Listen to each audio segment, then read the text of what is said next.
Welcome to the Free Will Show. I'm one of your hosts, Taylor Sear. And I'm your other host, Matt Flummer. In the last episode, episode 0, we introduced you to the show. In this episode, we'll have a discussion about what free will is and why it's important. So, Taylor, what is free will anyway?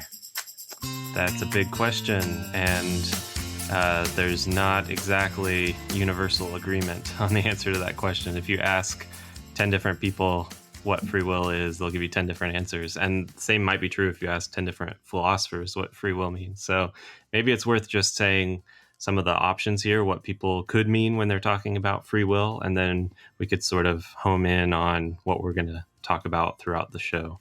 So one time, this was back in the days when I was a barista, I was talking to someone in the cafe and was talking about studying free will. And this person said, it's so obvious that we have free will. Of course we have free will. Watch.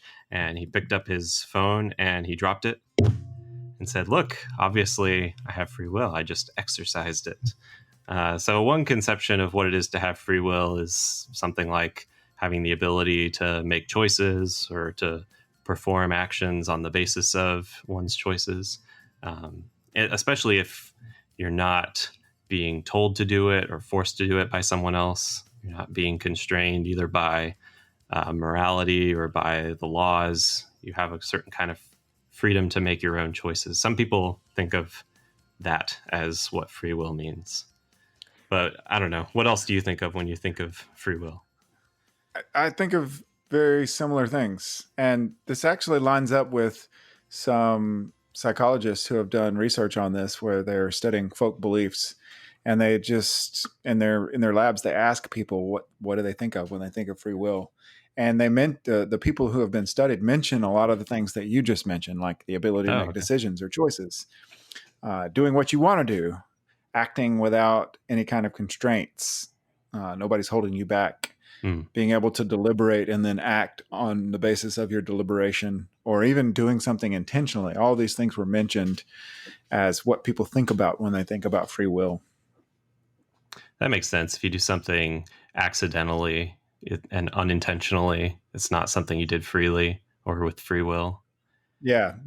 Or if, you want to do something, but somebody's holding you back, that's kind of like a constraint, and you're not able to do what you want to do. They took away your ability to act according to your will. So it seems like even though there's disagreement about what exactly we mean by the term free will, there's a cluster of related ideas or concepts.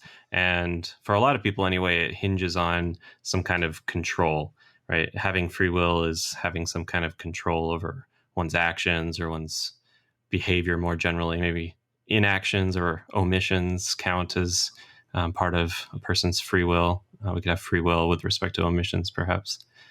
So another thing that a lot of people think of, and this is where a lot of philosophers, like when they're debating what it is to have free will and what would be a threat to our having free will, this is where a lot of philosophers focus. Some people think of free will as having the ability to do otherwise, or having alternative possibilities, alternative to what you actually do. So one metaphor that some philosophers working on free will like to invoke is this idea of walking through a garden of forking paths. So as you're walking through this garden, you come to a fork in the path, and you can choose to go to the left or you can choose to go to the right.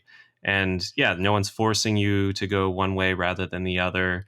Maybe you desire to go one way rather than the other, and you get to choose. You get to go whichever way you want. So you have these alternatives throughout this garden. You can select whether you're going to go down one path or the other. So having that kind of control over our behavior, where at various points in our lives, we get to decide between two courses of action, and it's sort of up to us which way we go. That's what a lot of people think free will amounts to. Yeah, absolutely. And that kind of lines up or segues nicely into a discussion about determinism.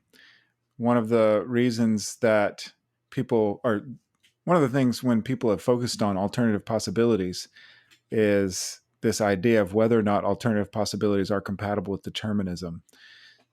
Normally, how deeply do we want to, or how specific do we want to be with this with the idea of determinism right now. Yeah, maybe not too much because we'll get into that in more detail in the next episode. Yeah, so I guess the easiest way to describe it is that there's some kind of cause that happens that determines what happens afterwards.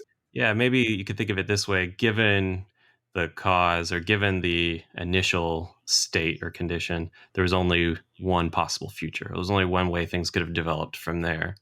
So if you're talking about physical or causal determinism, where we're talking about the laws of physics being deterministic, well, then take any kind of total state of the world at any time together with the laws, you'll get a unique determinate future. There is only one way the future can develop from there. So that, to a lot of people, seems to call into question this idea of having alternative possibilities. It seems to sort of light up one path through the garden as being the only Yeah. real So it's alternative. like There's the no alternative. it's like the difference between a garden that has multiple options of which way you can go.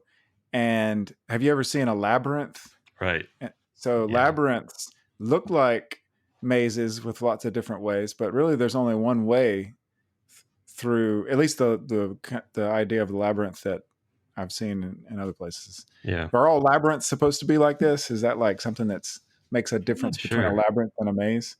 I have I'm to, not sure yeah, about the I'm not sure technical about that either. reason. So somebody told me this once, so whatever they say, it's got to be true. Yeah. But yeah, so there's the kind of garden that only has one path through it, Right. rather than lots of different paths, and so that would be kind of the analogy with determinism, Right. whereas the garden of forking paths is the analogy with alternative possibilities.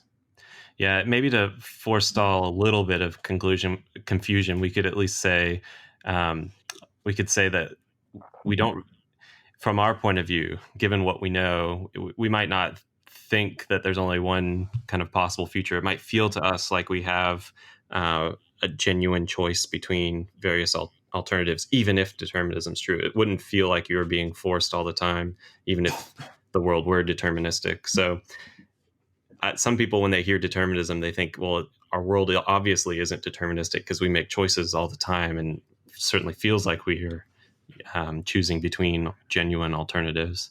But that could be the case even if determinism is true. Yeah, and I think when we have a future episode where we discuss determinism, hopefully that will become more clear. Yeah. One of the other things that at least philosophers have talked a lot about what free will is it's a not just control over your actions, but it's a special kind of control, and that's the control that's required in order for us to be morally responsible for our actions. So at this point, it might be helpful to talk a little bit about what moral responsibility is in order to explain how free will is the control necessary to be morally responsible. Yeah, I think that would be helpful. And we can come back to this question of whether we think being morally responsible is going to require alternative possibilities or not, because that's one big Yeah. Sort of a question that divides possible positions about free will and moral responsibility. So I guess we could first distinguish between being morally responsible for some bit of behavior and being held morally responsible for it. So a kind of rough way of distinguishing these things is to say, to be morally responsible for some bit of behavior is for it to sort of reflect on your moral record, perhaps. Now, some people will disagree with that, but at the very least, it sort of tells a little bit about you in a way that an accidental bit of behavior wouldn't count against or for your record. So if Yeah. oh Or yeah, maybe a less controversial way is maybe reflecting on your character, or some philosophers call it your quality of will, where right, there's something that your behavior reveals about you as an individual, right, rather than, maybe that's less controversial than record. yeah. Yeah, you don't have to think that there really is this record out there where you've got, positive marks and negative marks for every action you've done. But I mean, I think that idea is helpful for thinking about what it is to be morally responsible, whether or not anyone else is around, whether or not anyone's going to praise or blame you for that bit of behavior. If you're morally responsible for it, it reflects on you in a certain way. So Yeah. maybe it would be helpful to think of an example here. Do you have a good go-to example of a bit of behavior that someone's morally responsible for? Yeah. So the first thing that pops into my head is my interactions with my kids. For some reason, sometimes I tell them at night to go brush their teeth, and they look me right in the face, and I know they haven't brushed their teeth yet, and they're like, "I already brushed my teeth." So they lie to my face. That's what kids do sometimes. It's the interactions with kids and parents, and so they know better that they're older, and so that reflects They're on not part two of or their. three. Yeah. So that reflects on their character, and I guess that's part of my job as a parent is to try to train them in a way that their character evolves and they don't just lie about silly stuff like whether or not they brush their teeth. Yeah. Yeah. You could even, as a listener, think about the last time you felt indignation about something that someone else did, um, or felt resentment towards someone in your life. Probably you're taking that person to have done something that was wrong, and they knew better. They shouldn't have done it, and they are somehow blameworthy for having done that wrong thing. Now, that's Yeah. when we're talking about being morally responsible. I mentioned we're going to distinguish that from being held morally responsible, right? Whether you blame someone else for something or not, right? That you take it that they are morally responsible if they, um, well, that's a separate question anyway from whether you hold them responsible. So, what is it to Yeah. hold someone responsible?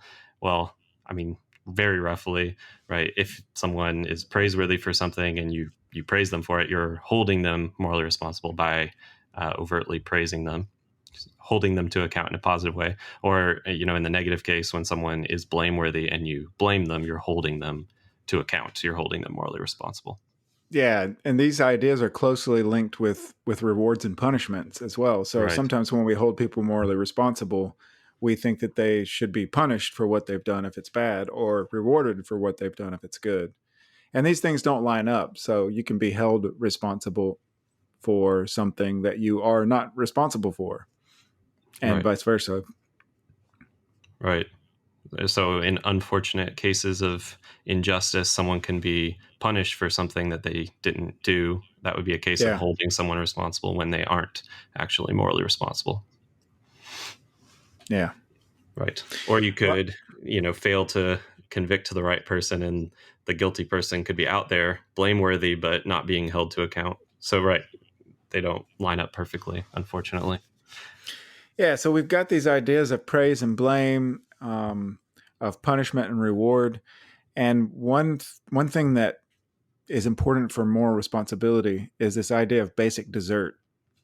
That in some sense, what you did reflects on that character, like we talked about with being morally responsible, and as such, it you deserve what you get, whether it's blame or praise or reward or punishment. And this idea of basic desert. It's different than I guess we should make a distinction between sometimes praising or blaming someone can have beneficial results. Right. And sometimes we praise and blame somebody even when there's no beneficial results just because they deserve it.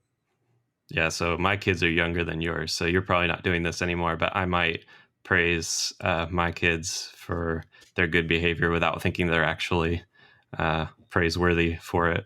Or I might blame them for bad behavior to sort of uh, build up their character. That would be a kind of instrumental reason for holding them responsible, even if they're not actually responsible.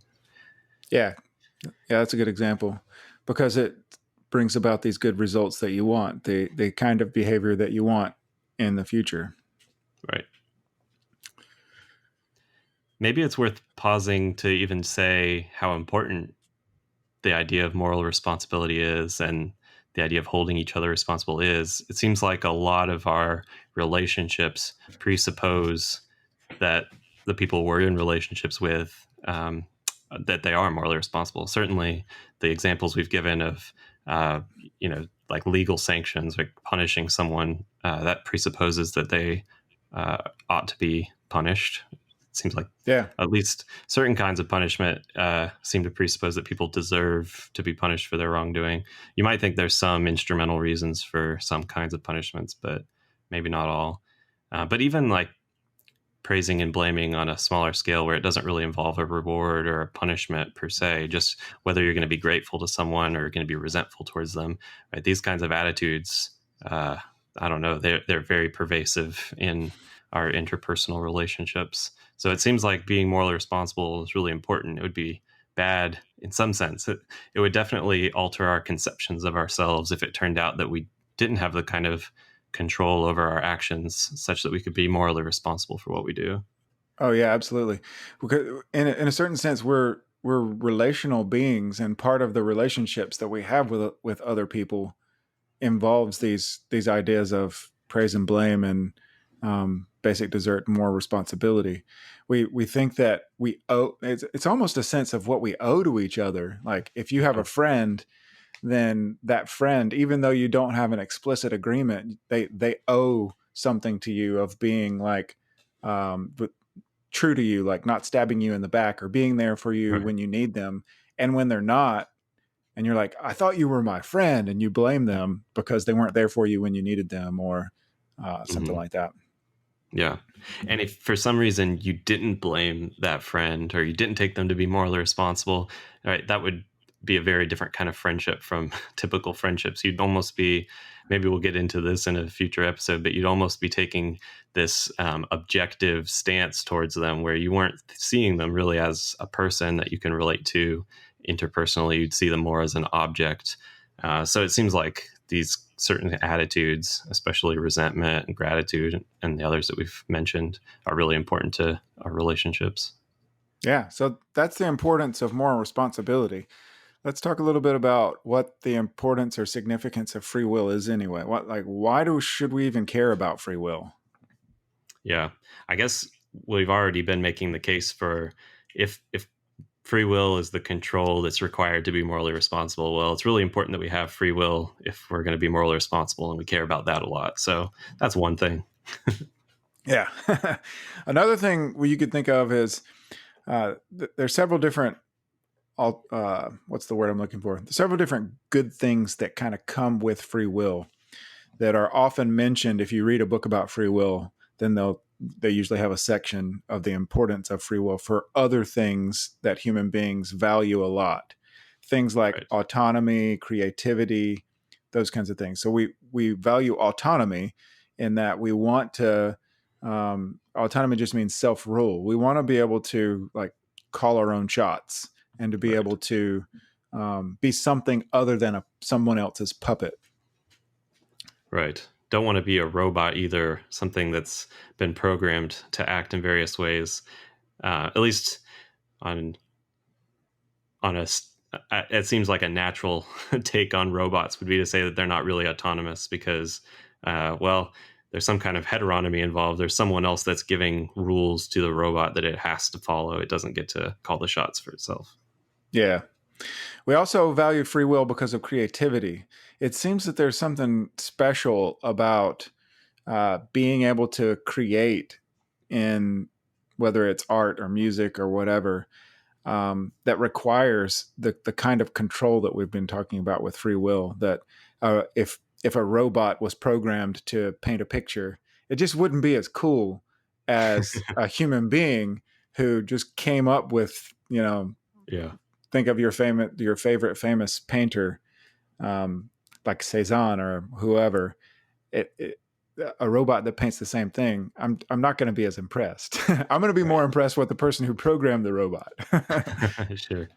Yeah, maybe that's a very sophisticated way of bringing about the painting is by programming the robot to execute it. Yeah. Yeah.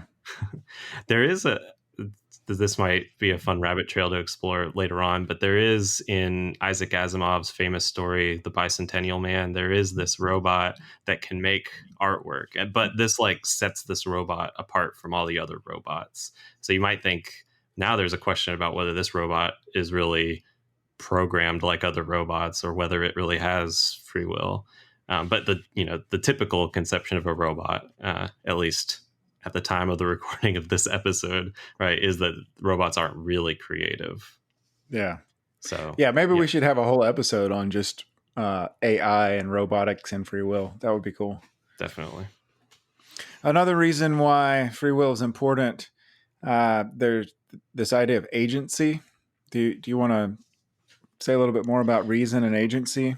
Sure. Yeah. So if we can understand reasons for acting one way rather than another and can act on the basis of those reasons, then we're going to count as rational agents in a way that, maybe some non human animal that uh, performs bits of behavior, but not on the basis of reason, maybe on the basis of instinct or something like that, wouldn't count as this, at least not as robust of an agent as a typical human agent would. And we might think, well, we care about these things that set us apart from other species, especially our rationality as it gets implemented in action. Sometimes people talk about practical reason or practical rationality. That seems valuable for a host of reasons. We can do a lot of stuff because of our agency, our practical reason that other types of beings can't do. So that might be valuable. Yeah, yeah. Another thing that isn't important about free will that free will seems like it allows is this idea of virtue. So if virtue is something that's valuable, let's just think of like a particular virtue like honesty. If someone had an inability to tell the truth, or excuse me, let's do that the opposite. If someone had an inability to tell a lie, like they Hmm. just couldn't, there was no way they could tell a lie. It seems like it wouldn't be as valuable as someone who actually has a choice about whether or not to tell a lie or tell the truth, especially in a situation where it costs them. Think of that movie, Yeah. The Invention of Lying. Right. In that universe, if you haven't seen the movie, just imagine a world in which everybody always tells the truth and no one's ever even heard of lying. So everybody's just Right. always Like telling the truth. unthinkable. Yeah. Yeah. So nobody even understands what lying is at the beginning of the movie. And so it's like not really a virtue if you don't have a choice about whether or not to tell the truth. Right. Yeah. You wouldn't praise the honest person for being honest if they couldn't help it. Like even if they wanted to lie, even if they knew what lying was, they couldn't do it. Seems like they couldn't develop the valuable virtue of honesty. Yeah. Yeah, so maybe honesty is just one of many virtues. Think of courage, moderation, whatever you Hmm. take the virtues to be. Coming to have these virtues might require cultivating them, fighting temptation. And if you do those things freely, it seems like it's more valuable that you've perfected this virtue in yourself. Whereas if you just happen to come to have what we call the virtues, or if you came to have them, but in an unfree sort of way, it wouldn't be as valuable or valuable at all, perhaps. Yeah, that's a good example. So if you think about someone who has a serious problem with alcohol or drugs or whatever, and they're fighting temptation. There's something praiseworthy about that where um, they they like the alcoholic's really craving alcohol one night Hmm. and ends up fighting the temptation and not having a drink. Like there's something that's praiseworthy about that, whereas a normal person who's not an alcoholic decides not to have a drink, and you're just like, oh yeah, whatever. It's not praiseworthy at all. Right. So this idea of being able to withstand temptation and in the acquisition of virtue. Hmm. Or even you could think of two different people fighting with a vice. Whatever, pick your favorite vice. One of them overcomes the vice through effort over the course of maybe years, and the other one takes a drug or maybe undergoes hypnosis, and as a result of the hypnotic suggestion, no longer has the vice, just sort of instantly. Right? You might think the absence of that vice is valuable in the first case in a way that it isn't in the second. Maybe it's Yeah, more praiseworthy to fight it. yeah, definitely. And that kind of leads into the next good thing that is associated with free will and love. So if you imagine the same kind of scenario where we get the love potion or whatever, you're interested in someone else, you get the magic love potion and sneak it into their drink one day, and they look at you after the potion and then they love you. That there's something that's valuable that's missing in a case like that. Whereas it's different when you have a normal case, like when you and your wife were first met and started to hang out, and your love grew Right. based on choices that you guys made. Right. Yeah, it doesn't even strike me as counting as love. Even if you have all the same kinds of feelings, even behaviors, attitudes towards another person, if it all came from a sort of love potion rather than through interacting with the person over time and, you know, behaving Yeah, with each other in ways that are free. Having yeah, free will definitely. seems central to counting as love. Yeah, it seems like there's something that, which I don't know how, if we want to go into historical about love, that it requires the choices that the two beloved make over and over again, that kind of Right. builds this thing. Whereas you just can't have it right at the very beginning with a love potion or whatever. Right. Perhaps there's such a thing as love at first sight, but maybe not. I guess that's what you were mentioning. We were talking about how historical you want to get with love. If to count as love, there has to have been a history of interaction before. It can't really have happened at first sight. Yeah. But certainly, if the even if love at first sight were possible, if it were caused by something that undermined a person's agency, it seems to count against it really being a case of love. Yeah, yeah, definitely. Okay, so that's the things that we normally associate with free will that show the significance of free will. Without free will, we don't have autonomy, creativity, agency, virtue, love. That's why it's important. That's why we think it's important to talk about. Worth having a podcast about. Yeah. Yeah, worth having a part. Like free will is this important concept, so we need to talk about it. Let's move on now to talk about some misconceptions about free will, because there are a lot of misconceptions about free will. If you read anything online about free will, sometimes people think of free will versus determinism. So why do you think that that's a bad way of thinking about free will? Yeah, so I see this a lot from scientists who haven't studied the philosophical literature on free will.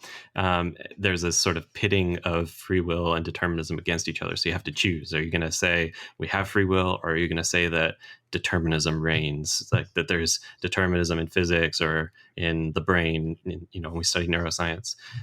So why is this a misconception? Well, this just assumes a controversial thesis about free will, namely that it's incompatible with determinism.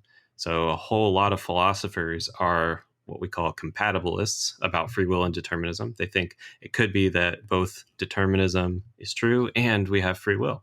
So either they have a conception of free will that is different from the garden of forking paths kind of conception of free will we talked about earlier, or they think we could even have that garden of forking paths type of control, freedom, even if determinism was true. So that's a robust position in debates about free will. And if you just think you have to choose either free will or determinism without doing the philosophy here, you're misconceiving of the debate. So you shouldn't pit those things against each other, even if at the end of the day you think there's a good reason to be an incompatibilist, to think free will and determinism really are incompatible. We shouldn't assume that at the outset. We should take all of the positions and arguments, take them into consideration before we decide that these are incompatible. Yeah, this is not a new idea. Philosophers have been thinking about whether or not free will is compatible with determinism for hundreds and hundreds of years. Yeah, millennia. Yeah, it's a long time.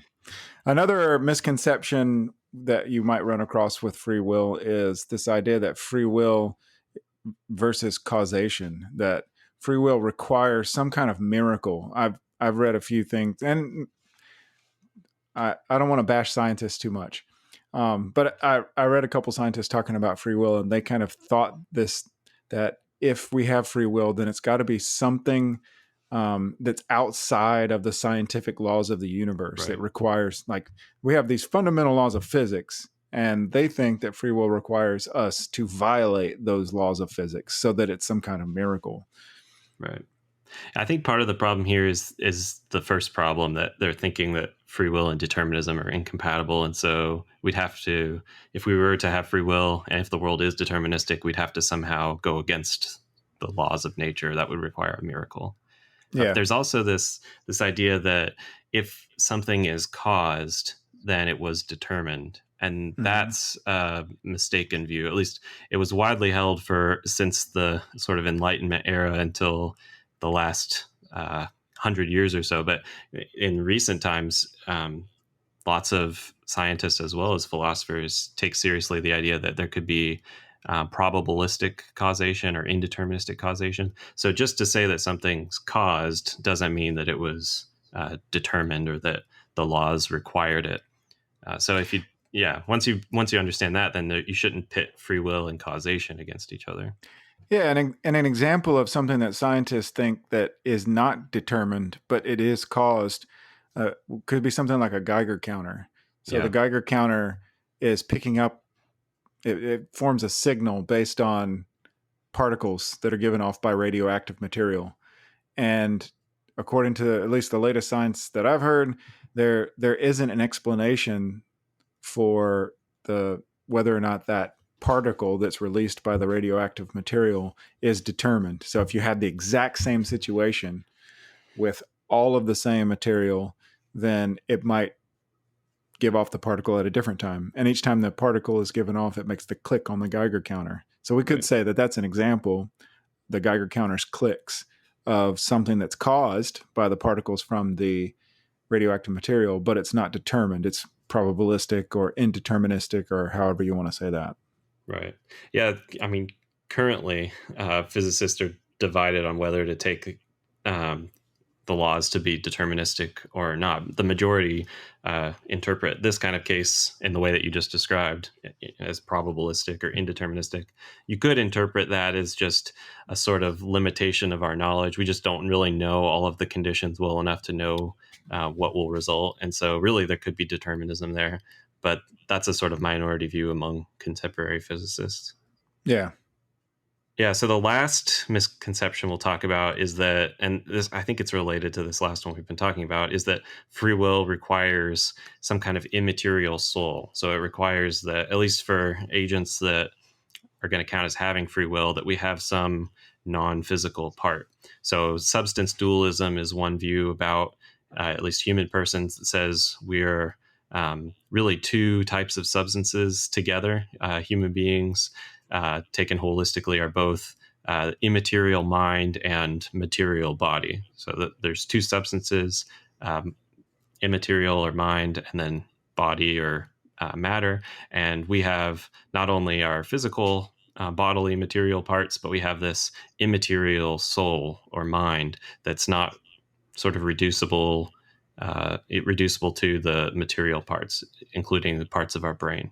So if free will required that view, that would be, I mean, maybe that wouldn't make it less interesting to talk about free will, but it would certainly make it so that we couldn't have free will on a lot of views in the philosophy of mind, a lot of views about what human persons are. Because substance dualism, although it's been widely held throughout the history of philosophy, it's definitely not the majority position anymore, and gets a lot of flack from contemporary philosophers of mind. Yeah. So what? Yeah, go ahead. Yeah. I was just going to say, and some people kind of dismiss the idea of free will because of this association. They're like, well, yeah, free will requires the soul, or substance dualism. And substance dualism is an outdated theory about human persons Right.